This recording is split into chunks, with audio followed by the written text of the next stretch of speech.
नमस्कार दोस्तों, मैं पवन कुमार तिवारी कुमरावा इंटर कॉलेज कुमरावा से आपके समक्ष उपस्थित हूं।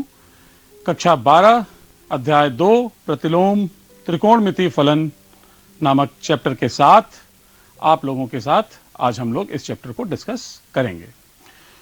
बच्चों, इस चैप्टर को पढ़ने से पहले हमें यह जानना जरूरी है कि इस चैप्टर के बोर्ड में क्या महत्व है, इस चैप्टर की वेटेज कितनी है। तो बच्चों, बोर्ड में आप ये जानते हैं कि जो पहला चैप्टर आपका संबंध और फलन का था, वो चैप्टर और ये चैप्टर मिल के पूरा 10 नंबर का आता है। तो अमूमन इस चैप्टर से आपको 5 से 6 नंबर के प्रश्न देखने को मिलेंगे। अब बात आती है बच्चों कि हम लोग 5 से 6 नंबर के लिए इस चैप्टर में पढ़ना क्या क्या है। तो हम लोग इसको आज की जो कक्षा में जिन विषयों पर चर्चा करेंगे उसके संबंध में आइए सबसे पहले हम बात करते हैं कि हमें क्या आज पढ़ना है। तो बच्चों, आपने इसके पहले जो कक्षाएं आपने पढ़ी हैं उसमें फलन और संबंध के विषय में बात की है, और हमें आज जो चैप्टर पढ़ना है वो है प्रतिलोम त्रिकोणमितीय फलन। तो प्रतिलोम त्रिकोणमितीय फलन में सबसे पहले तो फलन जानना है कि फलन होता क्या है। तो सबसे पहले हम थोड़ी सी बात फलन की करेंगे, फिर बात आती है प्रतिलोम। प्रतिलोम का मतलब हुआ व्युत्क्रमणीय फलन की बात, तो हम ये भी समझेंगे कि ये होता क्या है। और कक्षा 11 में बच्चों आपने पूरी ट्रिग्नोमेट्री पढ़ी हुई है, त्रिकोणमितीय।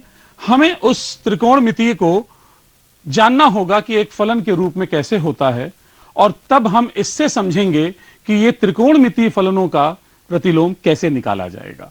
तो महत्वपूर्ण बात आई कि हमें इस त्रिकोणमितीय फलन से व्युत्क्रमणीय फलन को समझना होगा। उसके लिए जो आवश्यक प्रतिबंध है बच्चों, वो बहुत आवश्यक है समझना। तो आज की इस क्लास में हमको अपने इस पूरे चैप्टर को आगे ढंग से पढ़ना है, अगर समझना है अगर, तो उसके लिए आज का ये चैप्टर, आज का ये लेक्चर बहुत महत्वपूर्ण होगा कि इसमें हम ये समझें कि हमें कैसे अपनी बात को आगे बढ़ाना है। और ये चैप्टर उतना ही महत्वपूर्ण आपके डिफरेंशिएशन इंटीग्रेशन में भी हो जाएगा जब हम आगे जाएंगे। इससे संबंधित प्रश्न बहुत महत्वपूर्ण होते हैं जब हम वहां पर बात करते हैं। तो आइए बच्चों, हम इसके आगे अपनी तैयारी शुरू करते हैं कि हम सबसे पहले पढ़ेंगे फलन के पुनरावृत्ति फलन क्या होते हैं और कब इन फलनों का हम व्युत्क्रम निकाल सकते हैं। आइए देखिए बच्चों, आप लोगों ने पढ़ा होगा कि फलन की परिभाषा जब हमने पढ़ी थी तो हमने ये कहा था कि कोई भी एक समुच्चय अगर ए है, अरिक्त समुच्चय, और दूसरा अरिक्त समुच्चय बी है, तो उसमें एक विशिष्ट प्रकार का संबंध होता है। आपने पढ़ा होगा संबंध। संबंध से पहले आपने पढ़ा होगा, अगर हम ए क्रॉस बी लिखते हैं तो आपने इसे पढ़ा होगा, कार्तीय गुणन पढ़ा था हमने। और फिर इसके बाद हमने जब संबंध पढ़ा तो आपने कहा कि आर इसका उपसमुच्चय होता है। और फिर जब हम आगे बढ़े तो हमने कहा कि जो फलन होता है एफ, ये कक्षा 11 में आप बच्चों पढ़ के आए हैं, फिर आपने पिछली क्लासेस में भी पढ़ा है कि ये फलन एक प्रकार का संबंध होता है। अर्थात जितने भी फलन हैं वो सभी संबंध हैं, लेकिन प्रत्येक संबंध फलन हो यह आवश्यक नहीं है। मैं इस बात को थोड़ा सा आपको एक्सप्लेन करना चाहूंगा क्योंकि यह हमारे लिए बहुत आवश्यक है। मान लीजिए बच्चों कि यह हमारा समुच्चय ए है और यह हमारा समुच्चय बी है। अब देखिए, मैंने यहां पे जो चित्र बनाया है, इस चित्र में ए का जुड़ाव किससे है? एक्स से। बी किससे जुड़ा है? एक्स से। सी किससे जुड़ा है? वाई से। और डी किससे जुड़ा है? यू से। अब अगर आप इन चारों को ध्यान से देखें तो हम ये कह सकते हैं कि यहां जो वस्तुएं जुड़ी हुई दिखती हैं इसे हम कहते हैं प्रतिबिंब। इसे कहते हैं प्रतिबिंब। क्या कहते हैं बच्चों? प्रतिबिंब। ये किसके प्रतिबिंब हैं? ये इनके प्रतिबिंब हैं। ये इनके प्रतिबिंब हैं। और इंग्लिश में इसे हम लोग कहते हैं इमेज। क्या कहते हैं? इमेज। और इसको हम लोग इंग्लिश में कहते हैं प्री इमेज। तो इसका मतलब यह हुआ कि फलन होने के लिए, आगे देखिए मैंने क्या कहा, जिससे समुच्चय ए के प्रत्येक अव्यय एक्स, इसके अंदर जितने भी अव्यय आएंगे उन सब का समुच्चय बी में एक और केवल एक प्रतिबिंब होना चाहिए। ये एक और केवल एक की जो बात है बच्चों, ये बहुत महत्वपूर्ण होती है क्योंकि यहीं से संबंध हमारा फलन के रूप में परिवर्तित होता है। तो देखिए, मैं आपको यहां एक बात समझा दूं। जैसे दो समुच्चय अगर मैंने लिए हैं, एक ए लिया है और एक बी लिया है, तो इस समुच्चय से अगर दो अव्यय एक से जुड़े हुए हैं या तीन अव्यय एक से जुड़े हुए हैं तो ये फलन में हो सकता है। लेकिन अगर हम इसकी बात ऐसे कर दें कि एक वस्तु दो लोगों से जुड़ जाएगी तो ये फलन नहीं हो सकता है। ये फलन नहीं हो सकता है। अर्थात ए से बी की तरफ, अगर एक फलन f a से b में है तो a से b की तरफ इस तरह का चित्र तो देखने को मिल सकता है, अर्थात जिसे हम कहते हैं कन्वर्जेंस तो हो सकता है, लेकिन इस तरह का चित्र नहीं होना चाहिए। तो पहली बात यह है कि इस जगह के हर अव्यय किसी ना किसी से जुड़ा हो। और दूसरी जो महत्वपूर्ण बात बच्चों आपको मिलेगी वो ये कि यहां का कोई भी अव्यय दो से ना जुड़ा हो। अगर कभी भी एक अव्यय दो चीजों से जुड़ जाएगा, उसके दो प्रतिबिंब मिलेंगे, तो वो फलन की परिभाषा नहीं होती है। तो बच्चों ये सबसे महत्वपूर्ण बात थी। इसमें हमने अब देखें, इसमें जो ए होता है बच्चों, इसे हम लोग कहते हैं प्रांत, इंग्लिश में इसे हम कहते हैं डोमेन। क्या कहते हैं? डोमेन। और ये जो बी है इसे हम कहते हैं कोडोमेन। क्या कहते हैं बच्चों? को डोमेन। मतलब इसे कहा हमने प्रांत और इसे हमने कहा सह प्रांत। तो बच्चों प्रांत और सह प्रांत। लेकिन अब जैसे यहां पे हम बात करें, ये ए है ये बी है, तो प्रांत में कौन कौन होगा? डोमेन में अगर आप बात करेंगे तो कौन कौन से एलिमेंट आएंगे? ए आएगा अव्यय, बी आएगा, सी आएगा और डी आएगा। अगर हम कोडोमेन की बात करेंगे, सह प्रांत की, तो उसमें कौन कौन आएगा? उसमें एक्स वाई जेड यू सब आएंगे, एक्स वाई जेड यू सब आएंगे। लेकिन अगर हम परिसर रेंज की बात करेंगे तो यहां पर जितने भी अव्यय जिनकी कोई प्री इमेज है यहां पर, उनके हम एक्स वाई और यू को लेंगे और ये हमारा परिसर होगा। तो आप ये कह सकते हैं कि जो परिसर होता है, ये रेंज जो होती है, परिसर जिसे हम कह रहे हैं, वो कोडोमेन का सबसेट होता है। वो कोडोमेन का सबसेट होता है, वो उसी का एक हिस्सा है। तो ये सबसे महत्वपूर्ण बात है बच्चों, ये ध्यान रखिएगा कि हमको यहां पर ये जानना बहुत आवश्यक है कि हम प्रांत क्या है, सह प्रांत क्या है और फलन होता क्या है। तो हमने फलन में जितना सीखा उसको एक बार मैं फिर से आपके समक्ष रखता हूं कि फलन एक समुच्चय से दूसरे समुच्चय के बीच का एक विशेष प्रकार का संबंध होता है, जिसमें समुच्चय ए के सभी अव्यय समुच्चय बी के किसी ना किसी अव्यय से जुड़े होंगे और साथ ही केवल एक से जुड़े होंगे। अर्थात एक अव्यय एक से ज्यादा से नहीं जुड़ेगा, दो या दो से ज्यादा अव्यय एक से जुड़ सकते हैं। यह परिभाषा हमारी किसकी हो गई? फलन की हो गई। अब इस फलन के पश्चात जब हम आगे बढ़ेंगे, देखिए हमारा चैप्टर है प्रतिलोम त्रिकोणमितीय फलन। तो सबसे पहले तो हमें जानना जरूरी था कि फलन हम क्या पढ़ के आए हैं। अब हमारे लिए जानना जरूरी है कि प्रतिलोम के लिए क्या आवश्यक है। तो प्रतिलोम के पहुंचने से पूर्व बच्चों हम ये जानना चाहेंगे, देखेंगे, हम लोग सीखेंगे कि फलन होते कितने तरीके के हैं, जो आपने पिछली कक्षाओं में पढ़ लिया है, पिछली क्लासेस में आपको पढ़ाया गया है। तो देखिए मैं आपको दिखाता हूं।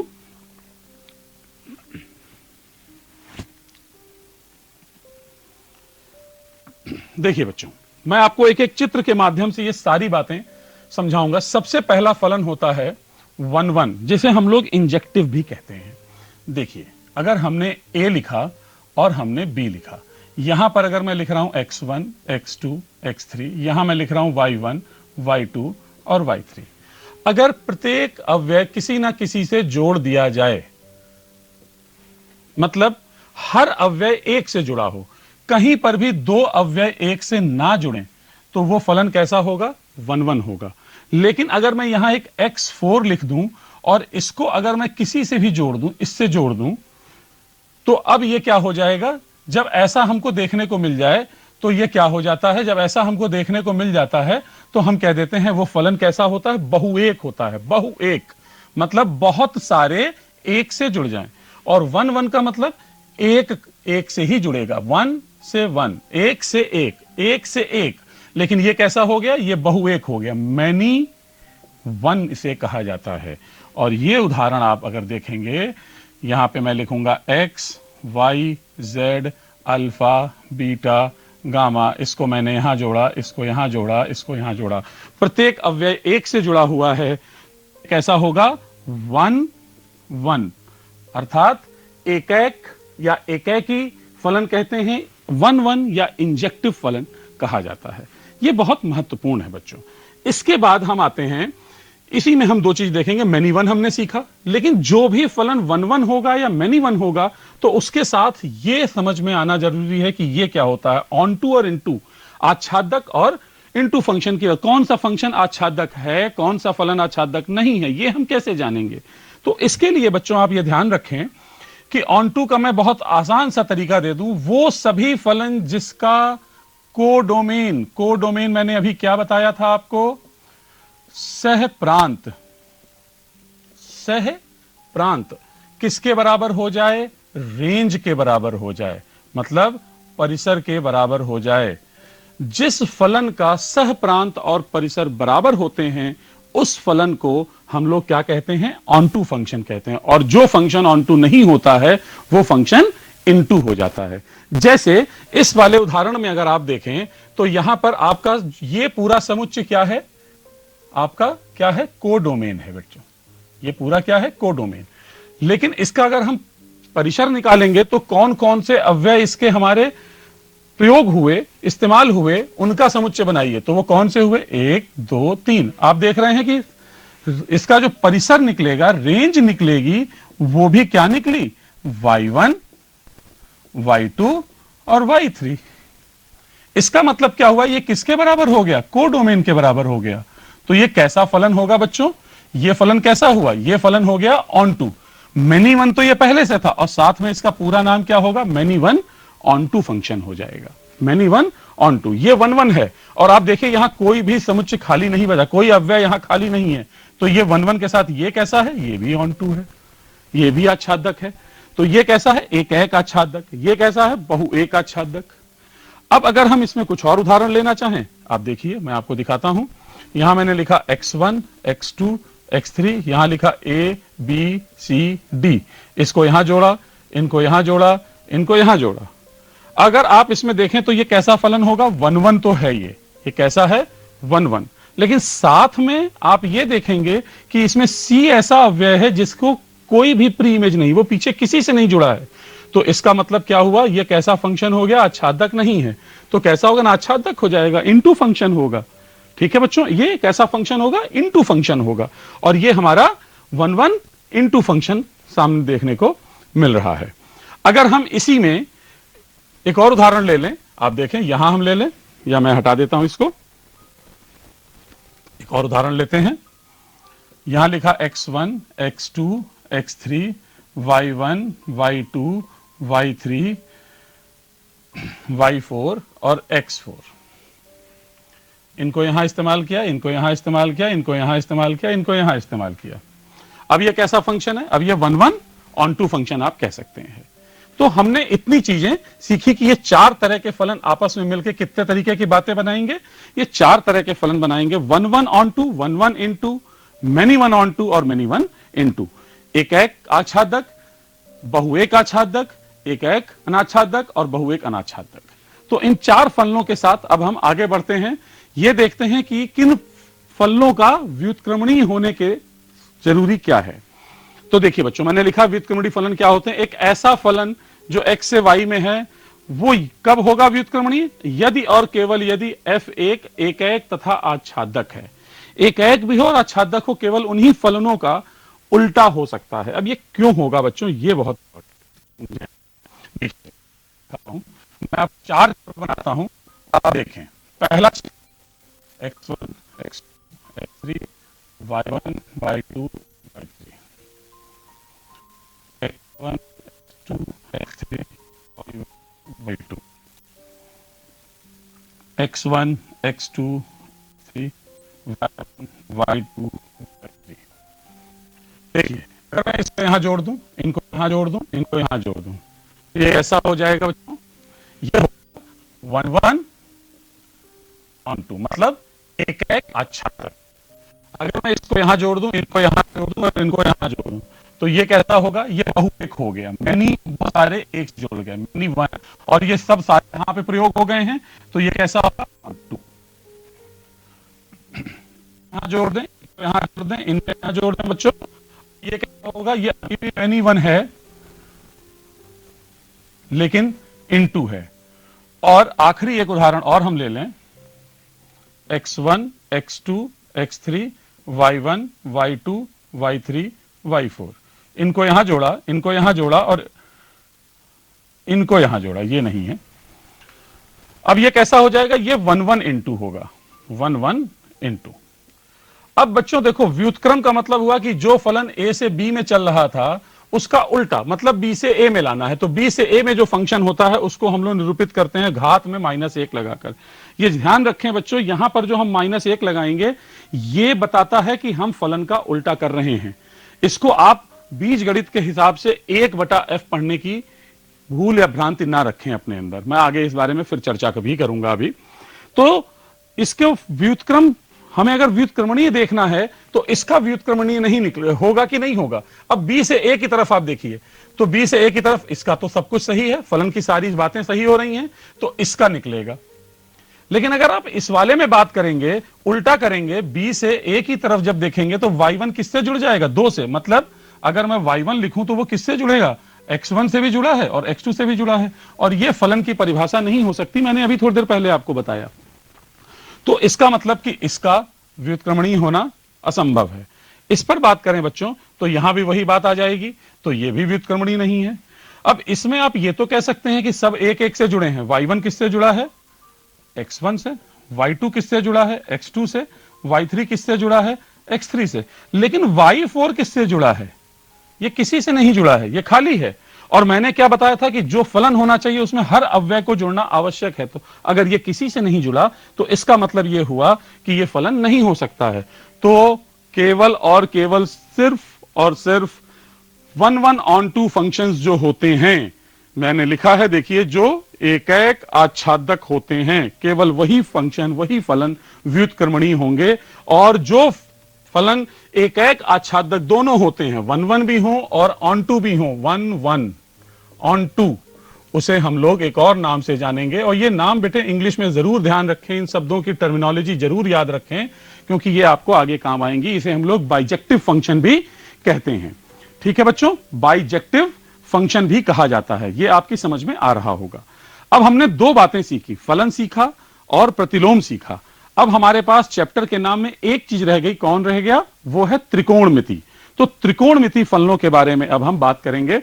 तो उसमें क्या करना होता है, पहले उसको सीखेंगे और फिर उसका होगा कि नहीं होगा इस पर चर्चा करेंगे। ठीक है बच्चों, आगे आते हैं।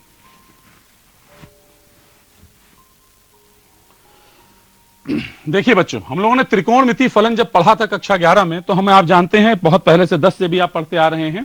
हमारे पास 1 2 3 4 5 6 यही 6 प्रकार के फलन होते थे, साइन, कॉस, टैन, कॉट, सेक, कॉसेक।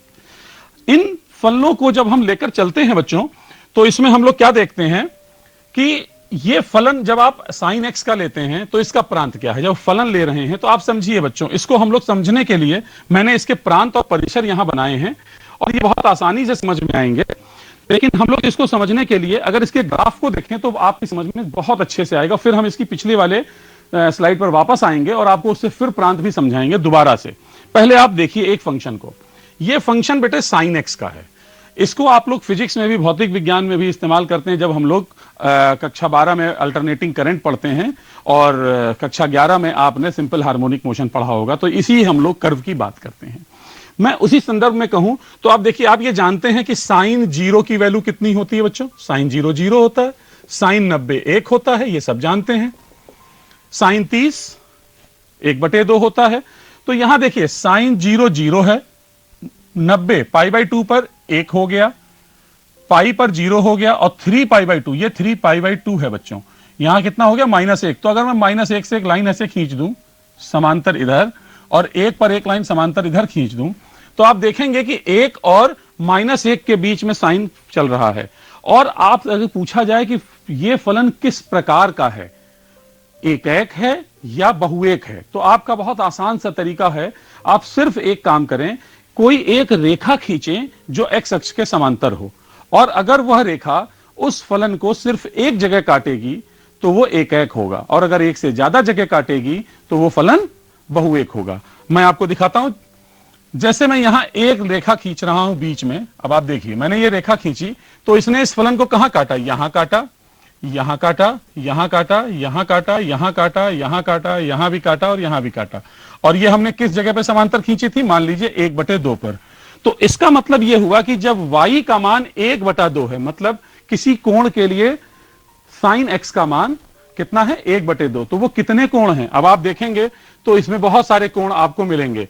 यहां भी मिल रहा है, यहां भी मिल रहा है, ऐसे बहुत सारे कोण हमको मिल रहे हैं। इसका मतलब क्या है कि साइन का मान 1/2 अगर है तो बहुत सारे कोण होंगे। मैं उदाहरण के तौर पे देता हूं 2, जैसे साइन 30 का मान भी 1/2 और साइन 150 का मान भी 1/2। अब अगर हम 2 से ही काम चलाएं तो इसका मतलब हुआ कि अगर 2 मान के लिए एक ही मान मिल रहा है, 2 कोणों का एक मान मिला, तो 2 चीजें एक जगह जुड़ गई, तो कैसा फलन हो जाएगा बच्चों? ये फलन हो जाएगा किस प्रकार का? बहुएक प्रकार का हो जाएगा। तो हम ये कह सकते हैं कि साइन कैसा फलन है? बहुएक है, बहुएक। और दूसरी बात, आप कहीं पर भी एक समांतर रेखा y अक्ष के समांतर खींचेंगे तो हर y अक्ष के समांतर रेखा कहीं ना कहीं फलन को काट रही है। हर x के लिए कोई ना कोई y मिल रहा है। तो ये फलन क्या है? इसका जो प्रांत निकलेगा बच्चों, वो प्रांत क्या निकल रहा है? कोई भी वास्तविक संख्या, लेकिन इसका परिसर जो आप देख रहे हैं, इसकी रेंज जो आप देख रहे हैं, वो -1 और +1 के बीच में एक झूल रहा है, तो -1 से +1। तो हम ये कह सकते हैं कि किसी भी मान के लिए साइन क्या है? -1 से +1 तक चल रहा है, -1 से +1, -1 से +1। इसका मतलब ऐसे बहुत सारे कोण हैं जिनको रखने से साइन का मान क्या हो जाएगा? समान आएगा। तो यह फलन किस प्रकार का है?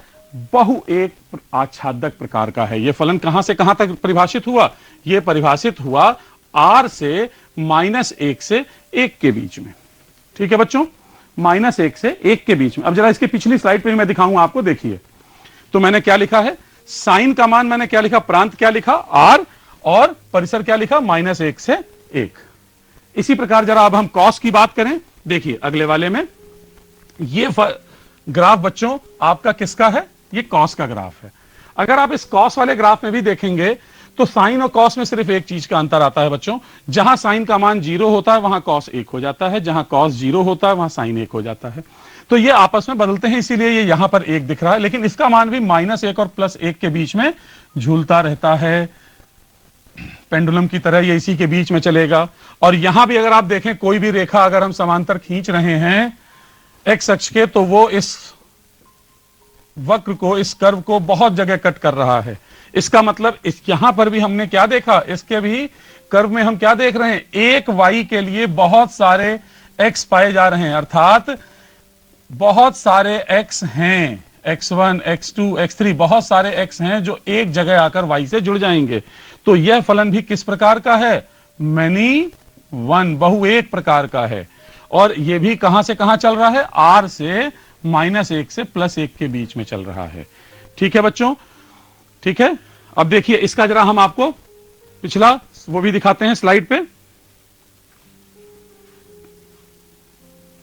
देखिए कॉस का भी हमने प्रांत क्या लिखा?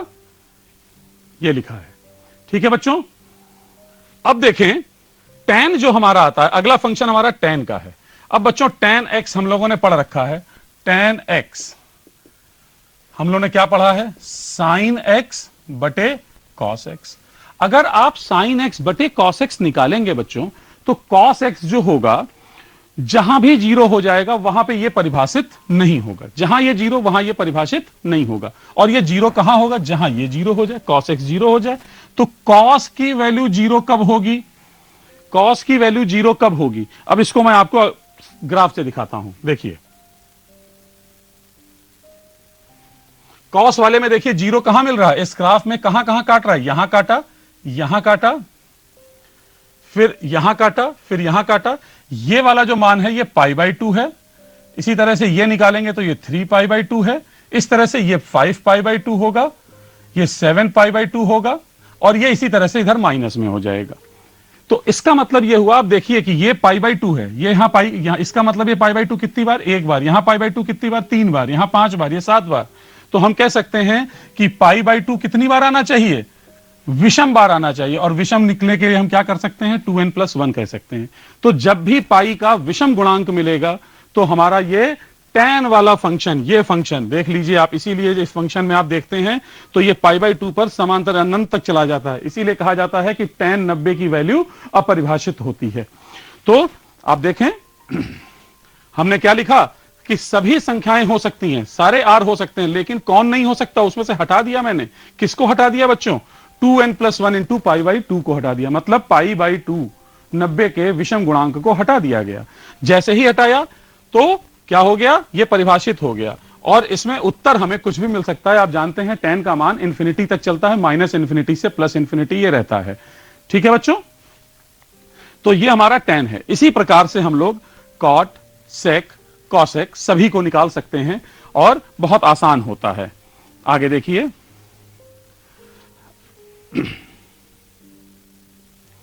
अब देखिए बच्चों, कॉसेक का ये ग्राफ है, बहुत आसान सा ग्राफ है। आप जानते हैं कॉसेक जो होता है वो क्या होता है? साइन का उल्टा होता है ना, 1/sin x होता है। इसका ग्राफ बनाना बड़ा आसान है बच्चों, बहुत आसान है। देखिए साइन के ग्राफ पे जाइए और जहां जहां ये आपको ऊपर जाता हुआ दिख रहा है वहां पे इसको उल्टा कर दीजिए, ऐसे बना दीजिए। फिर यहां पे नीचे दिख रहा तो यहां नीचे कर दीजिए, फिर ऊपर कर दीजिए, फिर नीचे कर दीजिए, यहां नीचे कर लीजिए, यहां ऊपर कर लीजिए। ये हम लोग किसका ग्राफ बना रहे हैं? जब हम लोग रेसिप्रोकल लेते हैं, व्युत्क्रम लेते हैं, तो ये हमारा देखिए कोसेक का ग्राफ तैयार है इसी से। और अगर यही काम हम इसमें कर दें तो हमारा सेक का ग्राफ हो जाएगा, और अगर हम यही काम इसमें कर दें तो कॉट का ग्राफ हो जाएगा। ठीक है बच्चों, तो हमने इससे यह सीखा कि हमारा व्युत्क्रम फंक्शन कैसे निकलेगा। अब आपके पास सारे के सारे ये जितने फलन हमने पढ़े, त्रिकोणमितीय फलन, ये सभी का जो सामान्यतः व्यवहार है वो किस तरह का व्यवहार निकल रहा है? बहु एक आच्छादक का निकल रहा है। कैसा निकल रहा है? बहु एक। आप इसको याद रखें कि ये हमने क्या सिद्ध किया कि अभी हमारे सामने क्या है? Many one onto function है, many one onto function है।